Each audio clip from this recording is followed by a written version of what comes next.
Assalamualaikum warahmatullahi wabarakatuh. Waalaikumsalam warahmatullahi wabarakatuh. A'udzu billahi minasyaitonir rajim.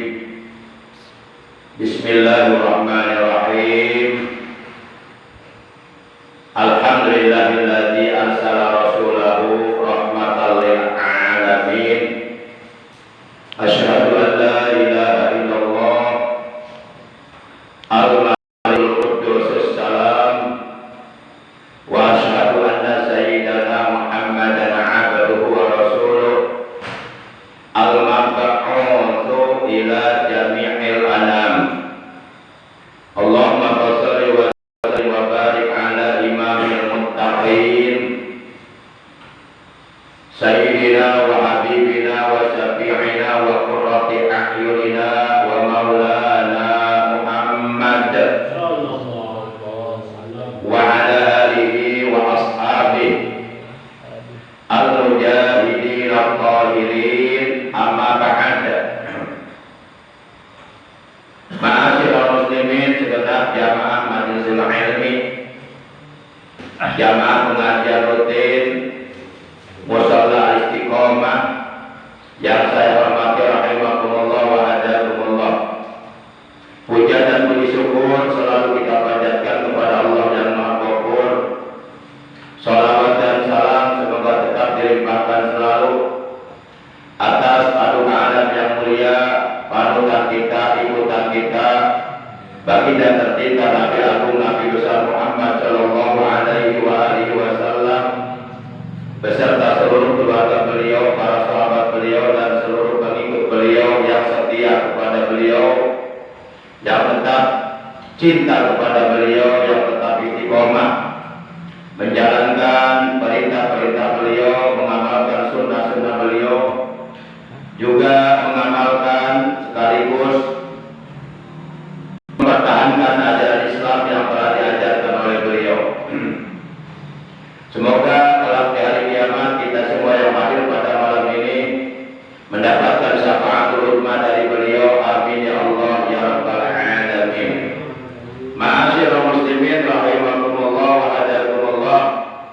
Kita awali pengajian kita pada malam ini memasuki malam tanggal 8 di bulan Rabiul Awal tahun 1444 Hijriah sebagaimana biasa, yaitu dengan membaca kitab suratul Fatihah dan dengan membaca sholawat atas kekasihnya Allah yang pahalanya kita hadiahkan untuk seluruh ahli kubur keluarga kita yang telah mendahului kita, terutama kedua orang tua kita, para sesepuh kita, guru-guru kita, paman bibi kita, kakak adik kita, anak cucu kita, saudara-saudara kita.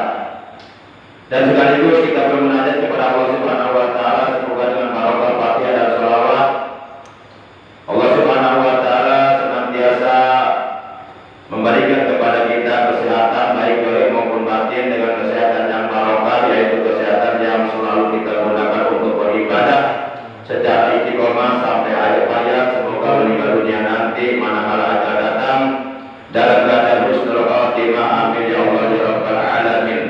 Dan yang sedang sakit kita doakan semoga lekas disembuhkan dari sakitnya.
أجمعين اللهم صل وسلم وبارك عليه وعلى آله وسلم.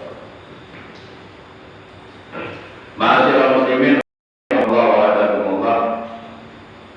Al-Fakir, pada pertemuan talim kita malam ini ingin menyampaikan sedikit mengenai 3 perkara yang diperintahkan kepada kita, yang keterangannya termaktub terdapat di dalam kitab Syu'abul Iman, di mana di dalam kitab tersebut diterangkan wahbub nabiyyaka sum'a'udim qadara wa bakhal bidinika ma yurabika maksam. Baik, kita artikan wahbub, dan cintailah olehmu, atau dan engkau harus mencintai, kudu mika cinta anjeun. Nabi yaka ka nabi anjeun, kepada nabimu. Summa, kemudian, audim, agungkanlah olehmu qadarahu, pangkat nabinya.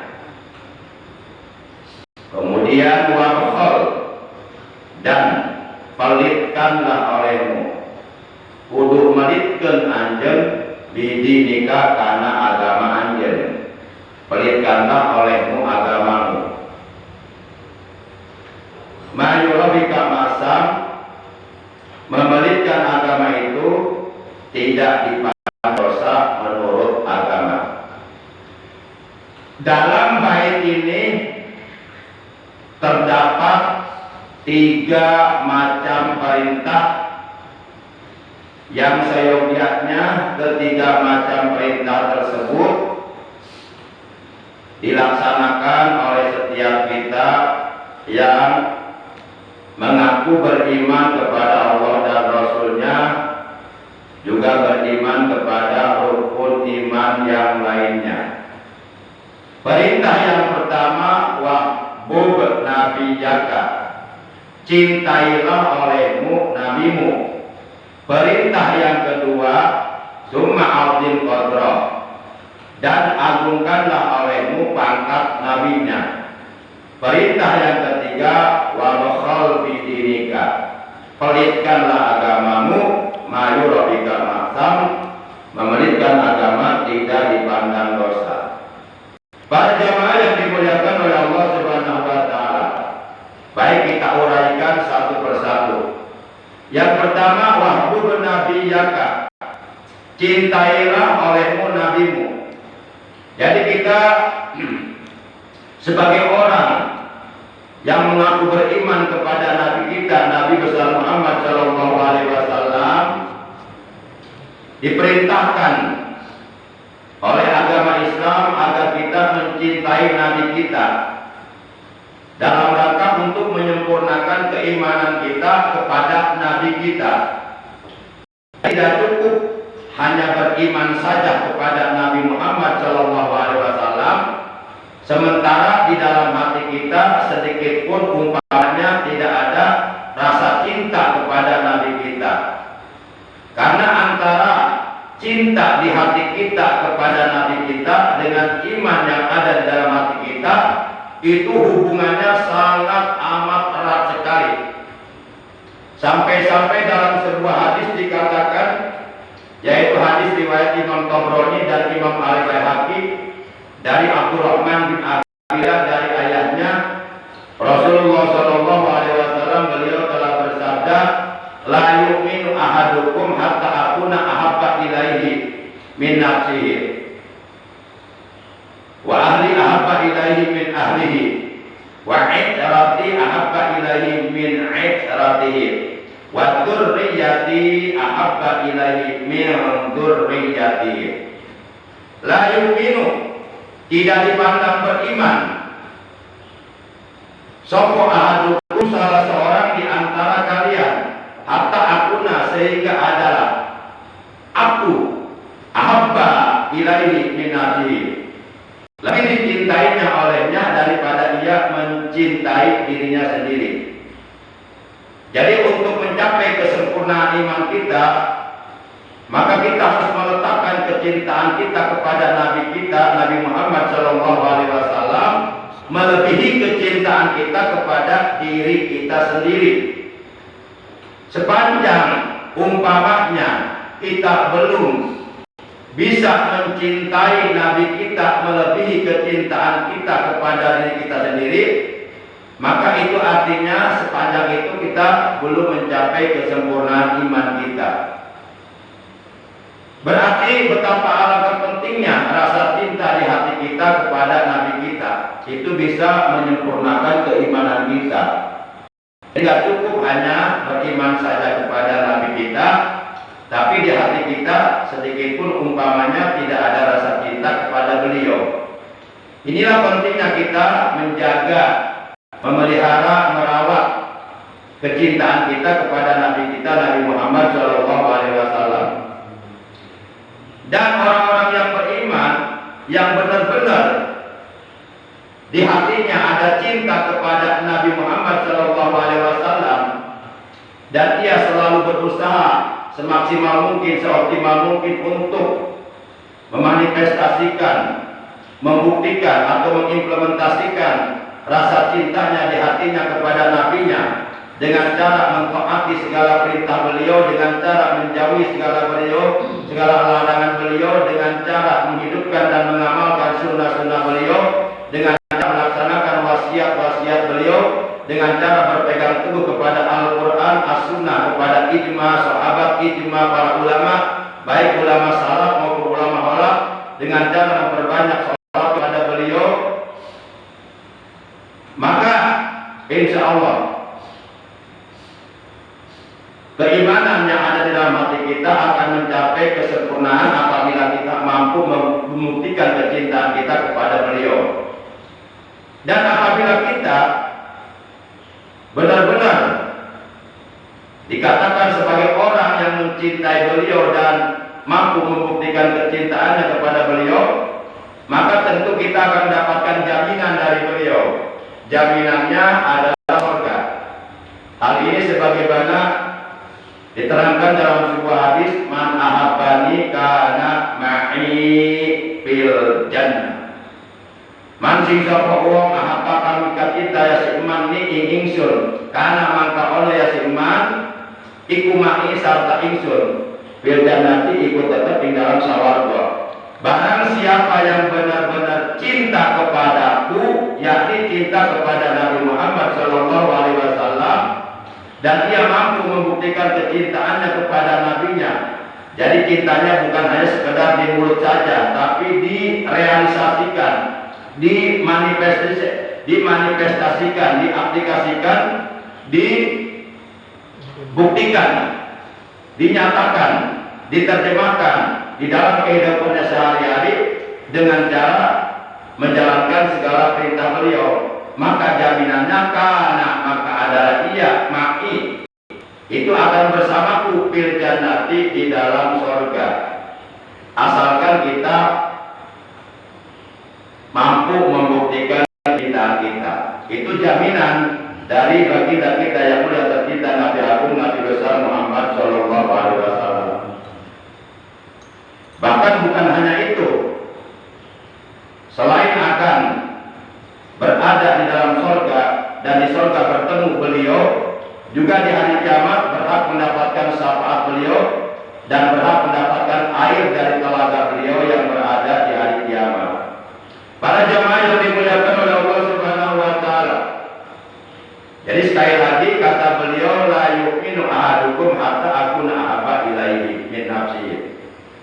Tidak dipandang kalian, salah seorang di antara kalian sebagai orang yang beriman, sehingga aku lebih dicintai olehnya daripada ia mencintai dirinya sendiri. Artinya kita harus mampu meletakkan kecintaan kita kepada beliau melebihi kecintaan kita kepada diri kita sendiri. Itu yang pertama. Yang kedua, wa ahli ahabba ilaihi min min ahlihi, dan keluargaku lebih dicintai olehnya daripada ia mencintai keluarganya sendiri. Jadi kalau kita lebih mencintai keluarga Rasulullah ketimbang keluarga kita sendiri, itu menunjukkan kesempurnaan iman kita. Selama kita masih lebih mencintai keluarga kita daripada mencintai keluarga Rasulullah, itu menunjukkan bahwa iman kita belum mencapai kesempurnaan. Para jamaah yang dimuliakan oleh Allah Subhanahu wa taala. Yang ketiga, wa itrati habba ilaihi min itratihi. Anak cucuku lebih dicintai olehnya daripada ia mencintai dirinya sendiri. Yang keempat, wa dzurriyyati, dan keturunanku, yaitu para habaib yang di dalam tubuh mereka benar-benar mengalir darah daging Rasulullah Shallallahu Alaihi Wasallam, itu lebih dicintai olehnya min dzurriyyatihi daripada dia yang mencintai keturunannya sendiri. Para jamaah yang dimuliakan oleh Allah Subhanahu wa taala, itu perintah yang pertama, wahbub nabiyyaka, cintailah olehmu nabimu. Diakui ataupun tidak diakui, disadari dan ataupun tidak disadari, dipahami dan ataupun tidak dipahami, dimengerti dan ataupun tidak dimengerti, apabila kita telah mampu kecintaan kita kepada Rasulullah, itu sebenarnya kita telah mencintai Allah. Kenapa? Karena Rasulullah Shallallahu Alaihi Wasallam adalah utusan Allah. Karena Rasulullah Shallallahu Alaihi Wasallam adalah satu-satunya manusia yang paling dicintai oleh Allah. Sebagaimana Allah nyatakan kepada Nabi Adam, innahul ahabul khalqi ilayya laula lahu la khalaqtuka. Sesungguhnya Muhammad, kata Allah, satu-satunya makhluk, satu-satunya manusia yang paling aku cintai. Seandainya aku tidak menciptakan Nur Muhammad, aku tidak akan menciptakan engkau Adam. Tentu kalau Nabi Adam tidak diciptakan oleh Allah, mungkin kita enggak ada, karena kita adalah keturunan Nabi Adam. Jadi kita keturunan Nabi ya, bukan keturunan monyet ya. Jangan mengikuti teori Darwin. Manusia katanya keturunan monyet. Ya lu aja keturunan monyet kalau nggak mau.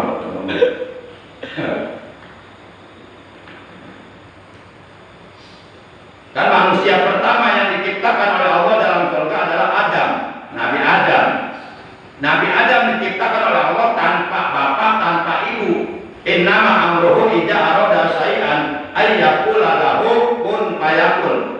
Sesungguhnya segala urusan, segala perkara, apabila Allah menghendaki suatu perkara, maka cukup bagi Allah mengatakan, berfirman kepadanya, kun jadilah, kun adalah, fayakunu maka jadilah, maka adalah apa yang Allah kehendaki. Karena Allah memiliki sifat iradah, Allah maha berkehendak. Segala sesuatu yang Allah kehendaki pasti akan terjadi, dan tidak ada kekuatan apapun yang dapat menghalangi kehendak Allah. Yang menurut akal tidak mungkin terjadi, kalau Allah mau itu akan terjadi. Karena kehendak Allah, kekuasaan Allah tidak bisa dibatasi oleh kekuasaan apapun. Kehendak Allah, kekuasaan Allah tidak bisa dibatasi oleh akal manusia. Bahkan akal manusia tidak mampu menjangkau kekuasaan Allah.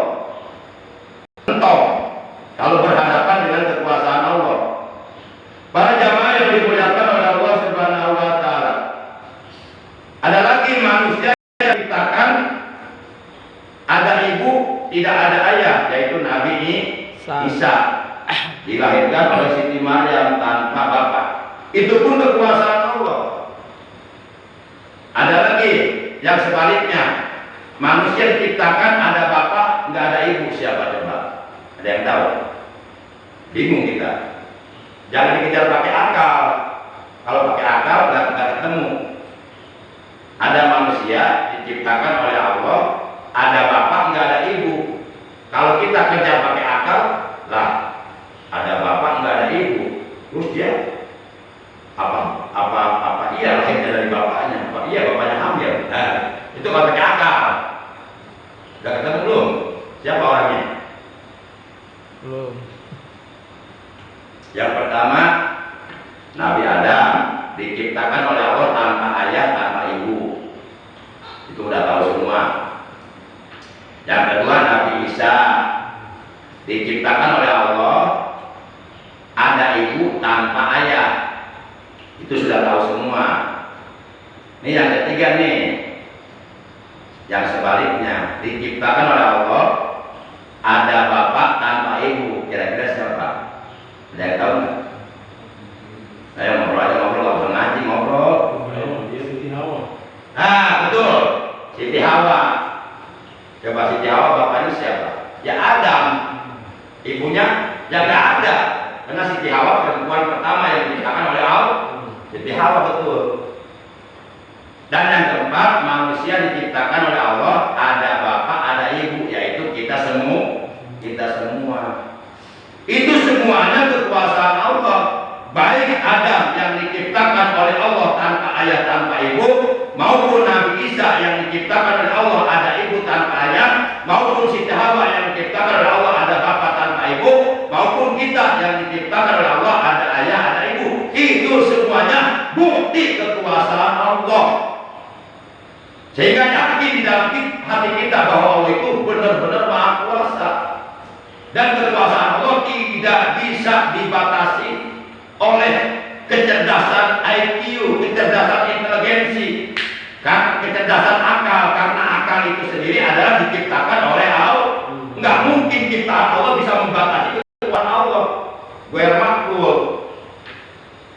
Para jamaah, iya napa ngomongnya pelan-pelan, nggak bisa dah ngomongnya pelan-pelan, udah begini karakternya. Kan manusia masing-masing punya karakter yang berbeda. Jadilah diri sendiri, jangan jadi orang lain.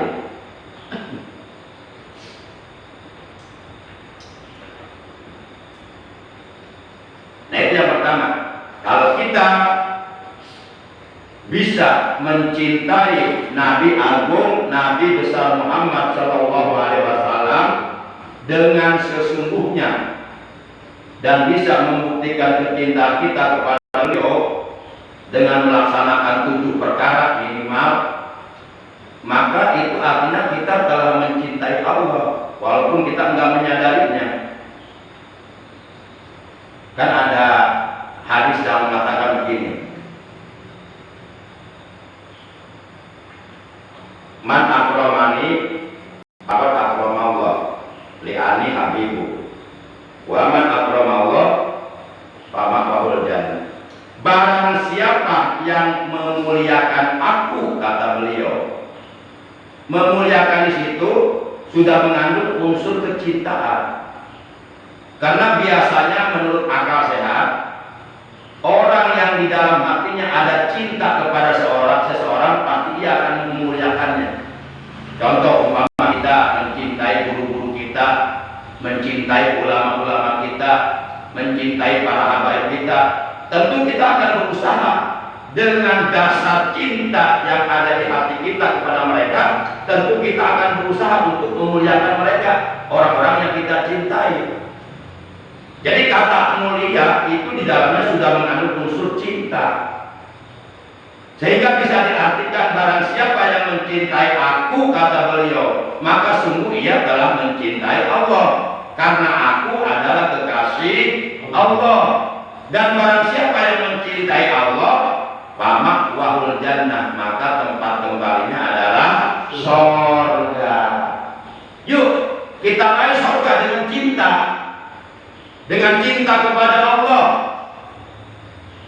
Dan kita buktikan kecintaan kita kepada Allah dengan cara apa?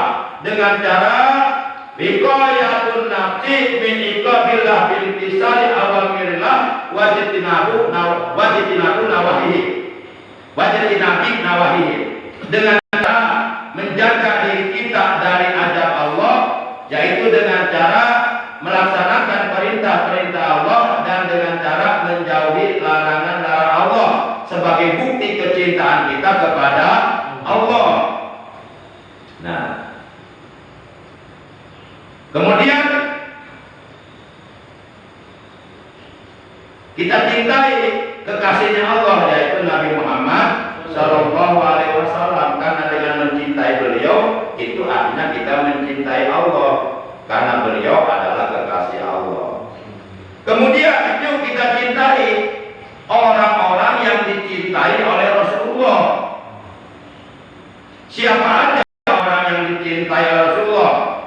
Kalau mau dirinci, sepengetahuan saya berdasarkan riset penelitian saya dari berbagai macam sumber hadis, hasil mutolaah saya, pertama orang-orang yang dicintai oleh Allah pertama orang-orang yang dicintai oleh Rasulullah tentu keluarga Rasulullah. Siapa keluarga Rasulullah?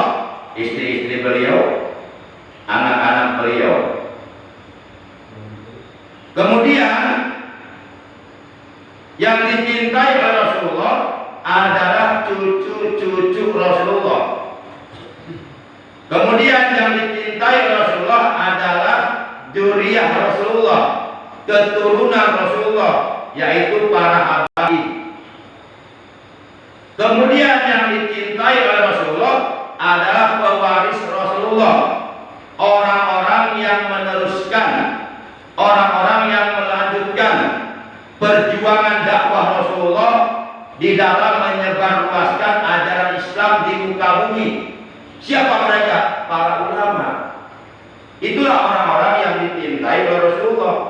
Nah, dengan mencintai mereka semuanya, itu artinya kita telah mencintai Rasulullah. Dan dengan mencintai Rasulullah, itu artinya kita telah mencintai Allah. Dan dengan mencintai Allah, maka balasannya dari Allah adalah surga. Sedikit lagi. Di sini belum jauh masuk ini.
Baik, kamu sedikit lagi, karena di sini belum masuk.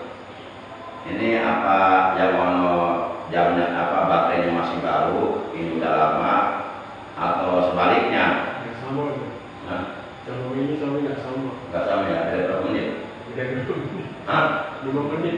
Ya lumayan 5 menit. Ya, kita percepat saja. Itu perintah yang pertama, mencintai Rasulullah. Perintah yang kedua, cuma azim qadra, agungkanlah pangkat nabinya. Tidak ada pangkat yang paling agung, yang paling tinggi derajatnya selain pangkat nabi.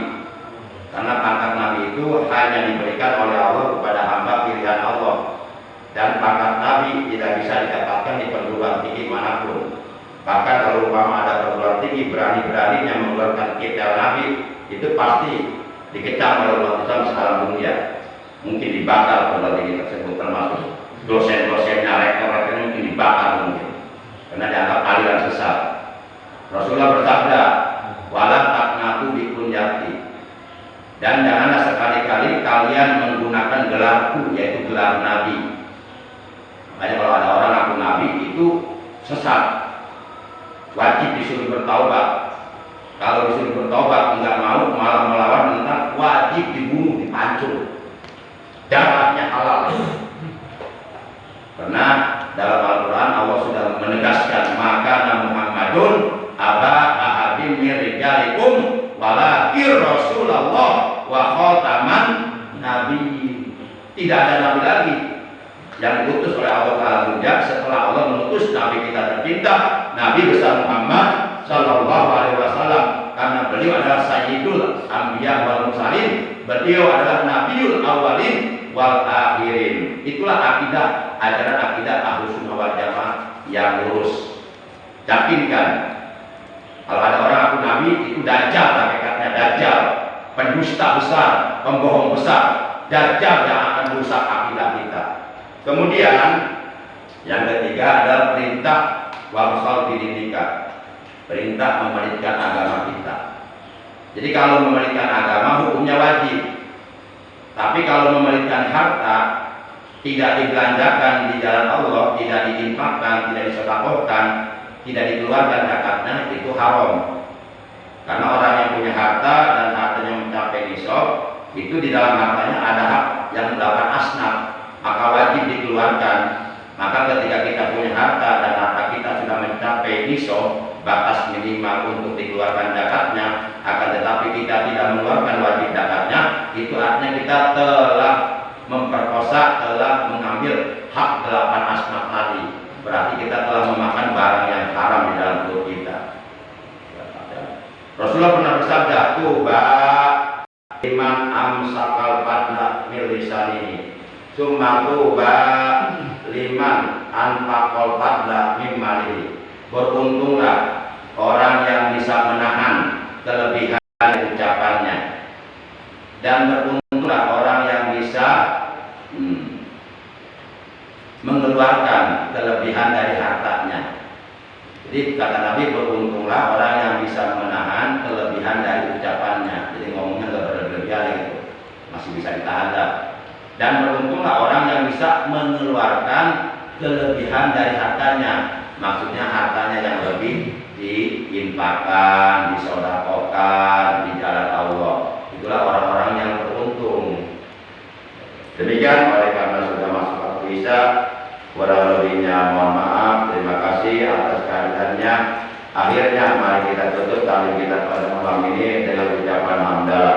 Alhamdulillahirabbil alamin. Subhanakallahumma wa bihamdika asyhadu an la